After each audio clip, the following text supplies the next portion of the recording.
Okay, so in this video, I'm going to show you how you go about starting with a color image similar to this, and how do you go about turning into a black and white and creating a vintage black and white with hand coloring type of feel. So here goes. All right, so let's take a look at another way that we can go about doing a Photoshop project. We're going to go through this video. I'm going to show you how to take a color photograph and turn it into a black and white image with limited color. So here goes. So first thing we want to do is we're going to open up these layers, and what I'm going to do is I am going to actually duplicate this layer, because what's great about duplicating a layer is we have one underneath, an exact copy underneath, which I like. I'm going to drop this right here. Here's my good old history. Here are paths. I'm going to take this path, drop them in right there. Why not? And our history will drop right under here. Okay, so what I want to do right now, looking at my layers, I can see that I have selected up on this layer. I'm going to come on up.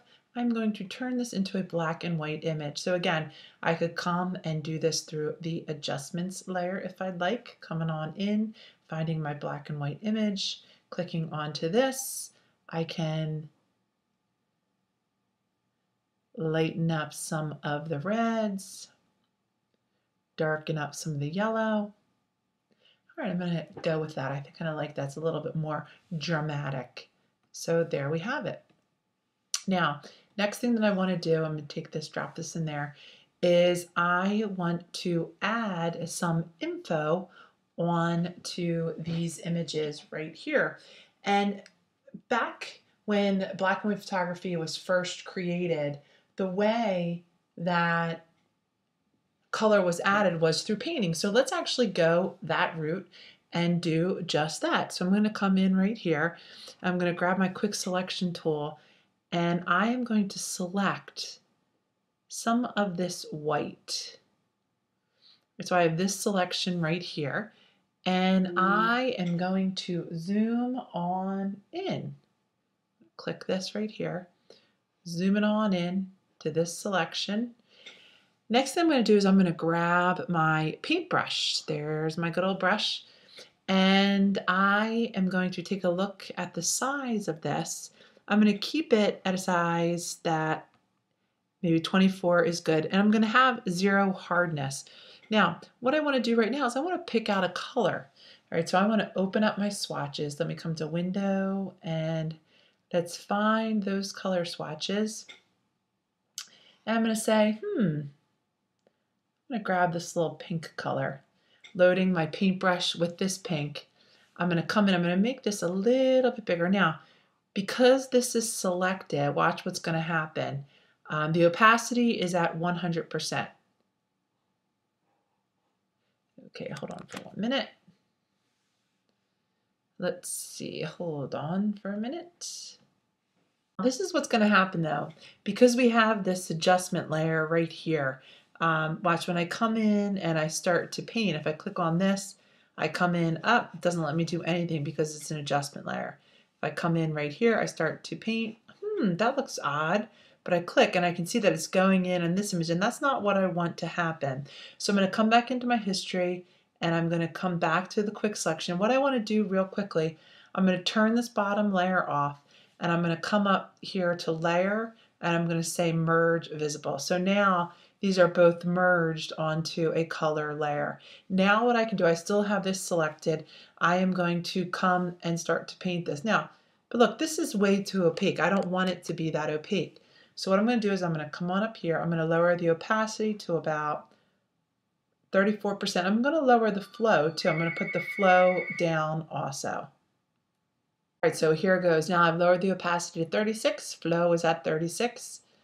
And I'm going to click. And now I can see, now it's great about having a selection. See how it's just in that selection and it's not coming out from that selection. So I can come in, I can add a wash of color right to here. I can deselect this, I'll come select, deselect, and there we have it. So now I could come in and do another section. So I'm going to come on in, do a selection. Now you don't need to do a selection if you don't want to. Click right into here. All right, so we have this section in here.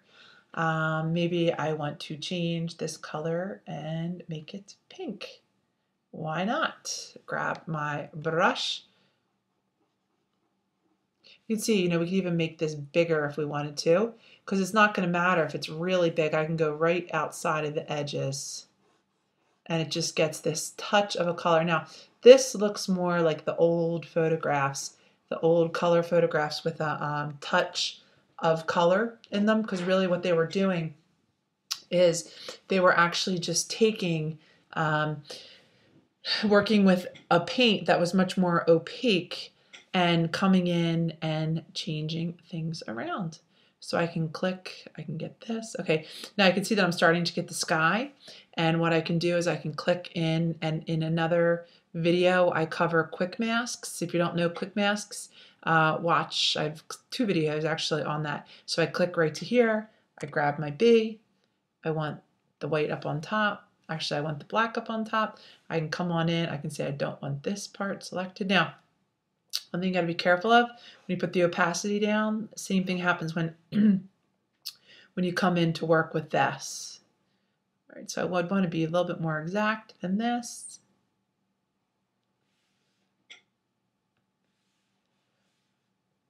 Come in now with my black.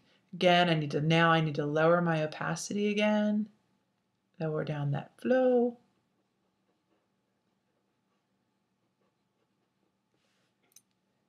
Deselect. Okay, so we can see there's all kinds of stuff we can do now. Let's watch, maybe I'll even just come in and start adding this color without putting it in a selection. That's a way to go about doing this also. I could come on in here, I could grab some green over here.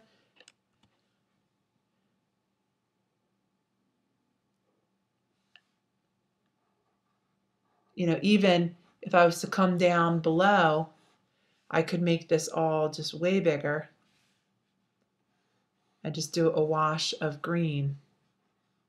Now what you're going to find a lot of times when it's opaque and you go back over stuff, you're going to find that it will make it less opaque. So for instance, see when I go back over, it makes that a little bit darker and we start to lose some of that image. Now, what happens with this is it's coming in, and in the darker areas, it's actually, the value is still reading through. The value is still coming through. All right, so we can continue working with this, zooming on in, adding color in some spots, taking it away in others. Again, the good old zoom is the way to go. Love that zoom. I'm going to zoom in a little bit more. Coming in right in here, grabbing my brush. Let's add a little bit of purple. Now again, changing my brush size down now that I'm in here. Got my opacity down, up a little bit too small. Well, actually, this is kind of good for coming in to some of these areas, but I wanted to go up a little bit bigger, a little too small. You can see we can get this. And again, it's just, with the opacity down, it's just this nice kind of wash over top. And as I said once before, and I'll say again, what we're leaving is the value is reading through.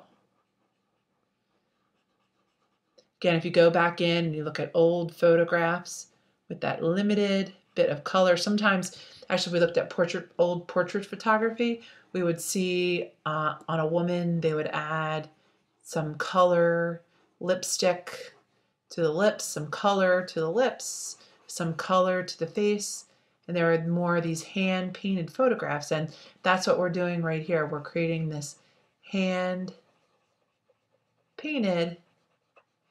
photograph. Again, the paints that were used had a transparency to them, and there we have it. All right, so maybe even I want to come in and crop my image a bit. Why not? Why not? Come on in, grab my crop tool.